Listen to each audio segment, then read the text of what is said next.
Let's talk about spiritual psychosis. I've made a list and I've really thought about it because this is a serious topic in the realm of spirituality, and it's very important that you just keep safe on your journey. Signs you are in spiritual psychosis: believing that you're the only one receiving a message or the only one with access to special info. If you're actually tapped into higher realms of energy, you are not the only one receiving this information. Now, you could be the only one maybe saying it on social media or saying it in a particular forum, but that doesn't mean you're the only one. This information that exists us kind of like out in the ether from our perspective is available for everyone, anyone who wants to tap into it.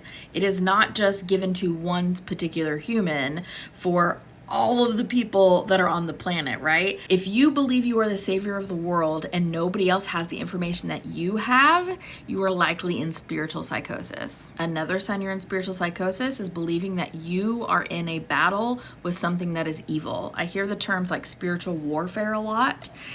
It is only ever you versus you. And sometimes the perception is like there's this big like energy, dark energy hanging over me and I don't know what it is.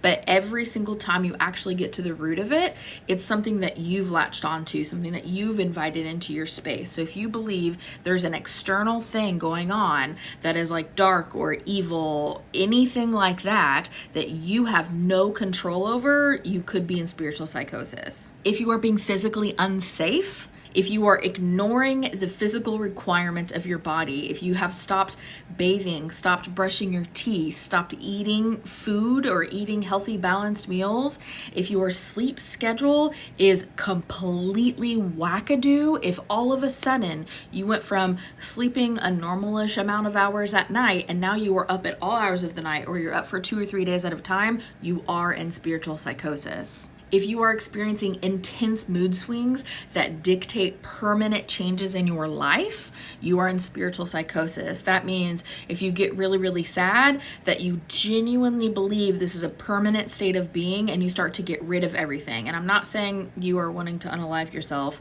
That is a completely separate thing, and please get help because there's always help for you. I am talking short of wanting to unalive yourself.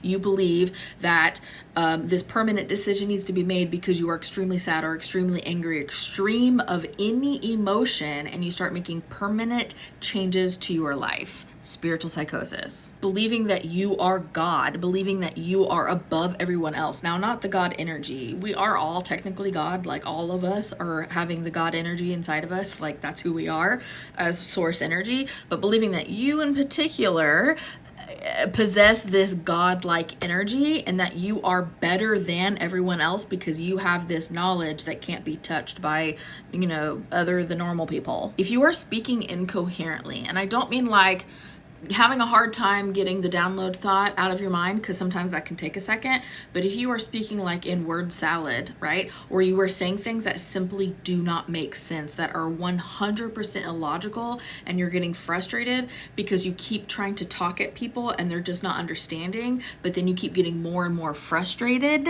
that's a sign of spiritual psychosis. If you are hearing voices or having thoughts in your head that are indicating self-harm or harm toward others, that are encouraging you to either hurt yourself or hurt somebody else, that is not spirituality, ever, not once. Now, in spirituality, you can have these download thoughts in your head. You can have your clear audience where you are hearing voices, but it is not like chaotic voices, right? It is not scary. It is not harmful. It is not. If you are hearing voices that are encouraging harm of any level at all, that is not spirituality, and that is a mental health issue coming out as spiritual psychosis. If you are extremely rigid in your beliefs, if you are finding yourself becoming extraordinarily judgmental, and I don't mean like the normal ego judgmental that everyone can experience. I mean, every single person in your life you basically scoff at and see them as less than every person just about across the board.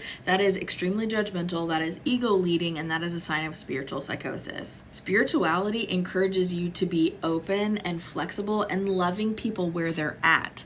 That is the opposite of being rigid in your beliefs and thinking that my way is the only way to go, right? That is the opposite of judging people for their choices and their decisions when, you're not perfect either. I'm not perfect. Nobody's freaking perfect. That's not the goal here, right? The goal is to recognize that we are all on our journey and everything everyone is doing is serving them in some way. And it's really beautiful, even if it appears chaotic to you because you're not the one to judge because you're not them. If you are taking messages and trying to interpret them for other people, before you have practiced separating yourself, your ego, from the spiritual information, and you are continuing to notice that you are misinterpreting information, right? Like you go back later and you look at what you said and you look at what happened and it's misinterpretation, that's your ego leading, that can be spiritual psychosis. If you are insisting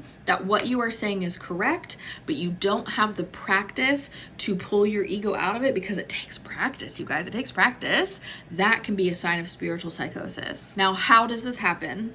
You can become way too absorbed with higher realities, right? Higher dimensional states. You become too absorbed with that and you completely ignore all your human stuff, right? If you get way too excited, almost like you become a zealot for this, but you don't have the balance. It's all about freaking balance, you guys. You have to have the balance between the human and the spiritual. You chose as a soul to come here and have this human experience. Honor that, right? You wanted both. You already have all this spiritual stuff outside of this physical incarnation.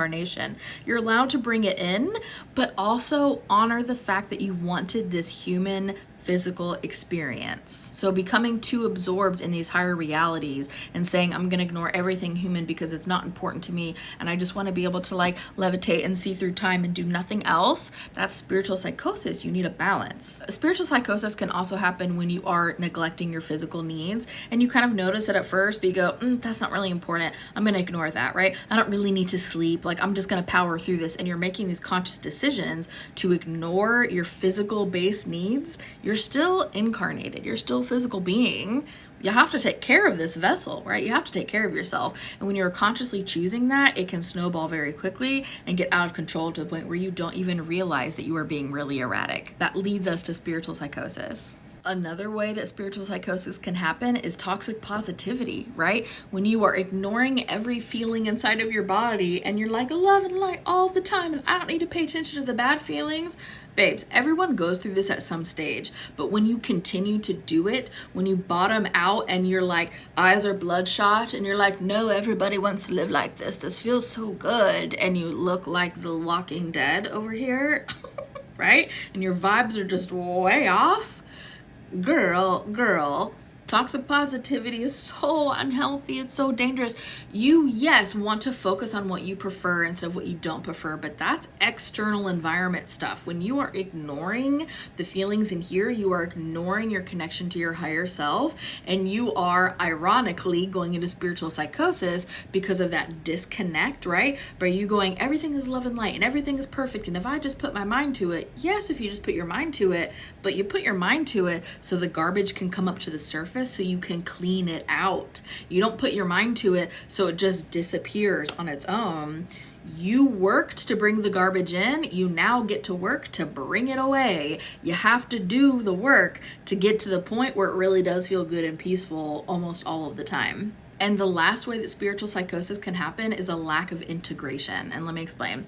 So when you have this big giant realization, right? Or let's say that you take a macro dose of psilocybin or something like that, and you have these amazing realizations and you've tapped into these higher realms of frequencies and you've had all these downloads and all these like limiting belief realizations and you've cleared a bunch of shadows, but then you don't take time to integrate it. You don't take time to like really think about it, sit with those heavy feelings that came up for you to go, oh my goodness, and really walk through that stuff. If you don't allow yourself to integrate the new energies and you just keep going, you don't ever stop and have stillness and calmness, it's not actually coming in and it's still just kind of all around you on the surface, right? So then you get this false sense of like everything's being forced into positive because you don't actually feel it in here yet. You feel it around, but you don't feel it deep in here. You have to take time to integrate, to find out who you are now at this new vibration before you try to go to an even higher vibration. Because if you try to just keep going and keep going and keep going without learning again who you are, because you're different once you've had a big like swath of energy cleared out, you are so literally different. You don't take time to dig deep and figure out who you are again and kind of get your footing again, you will go into spiritual psychosis, because it's just like adding music upon music upon music upon music, and then all of a sudden it's loud and confusing and nothing looks beautiful anymore. That gets you into spiritual psychosis. There are a bunch of ways that you can fix this if you're finding yourself kind of like teetering into any of these energies and you go, oh man, I don't want to do this, right? Or if you're watching this video and you go, oh my God, that's me. I'm in freaking spiritual psychosis. Here's how you fix it. Here's how you course correct, ground and center. There's a free link on my website. Link is in the bio for my website. That will get you a ground and center energy. It's a free ground and center guided meditation. Go do something like that.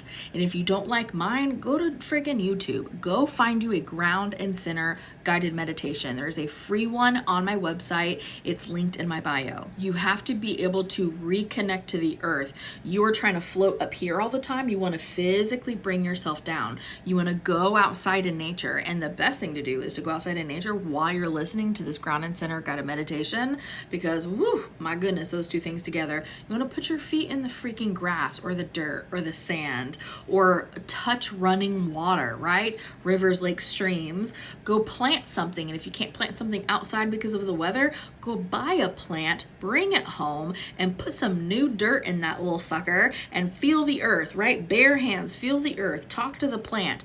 Plant energy, being connected to nature, feel the breeze on your face, go on a hike, connect to nature. That will ground you and bring you back down. You need those weights on your feet to some degree so you can experience both the human and the spiritual. Which brings me to my next point. You can enter into toxic positivity if you aren't allowing yourself to be human. You have to allow yourself to be human. We came here to have a human experience. And even if you are a light worker that's come here to raise the vibration of the planet, you are still experiencing this human life. You are still in this physical form. So you need to honor that human part of yourself. Have a balance between the physical and the spiritual. Let them be bridged together instead of just trying to do one and ignoring the human. Go watch some TV, go watch a movie, go hang out with friends and play a game, right? Go freaking putt-putt. It doesn't matter. Go do silly human things that are fun and bring you joy, not just spiritual things. You cannot be a spiritual person 24/7 and achieve that balance. Even monks enjoy being a human. I have literally seen them in Tibet. I have traveled to Tibet and I have witnessed monks. Y'all, I have a picture somewhere of a monk on a cell phone, and this was like friggin' 10, 15 years ago.